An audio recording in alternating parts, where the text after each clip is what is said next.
Стефан Андоновски, министерот за дигитална трансформација, денеска го представи проектот Везилка, Национален центар за вештачка интелигенција, капитален проект за дигитална трансформација. Ова е капитален проект со историско и национално значење. Нова страница во дигиталниот развој на Македонија во која владата, универзитетите, индустријата заеднички градат национален систем за вештачка интелигенција.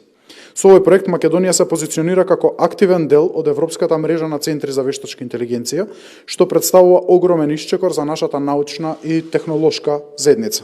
Центарот ќе биде придружна единица на Европската АИ фабрика Фарос со седиште во Грција, што на македонските институции, истражувачи, компании и стартапи ќе им овозможи пристап до европски суперкомпјутери и напредни податочни простори. Суштината на Везилка е едноставна, да создадеме интелигентни решенија кои му служат на човекот, да направиме технологијата да биде достапна, корисна и етична. Проектот, како што посочи Андоновски, има и јасна општествена мисија да создаде национален екосистем за одговорна и доверлива примена на вештачката интелигенција во следните 5 приоритетни области: јазик и култура, здравство, енергетика, јавна администрација и земјоделие.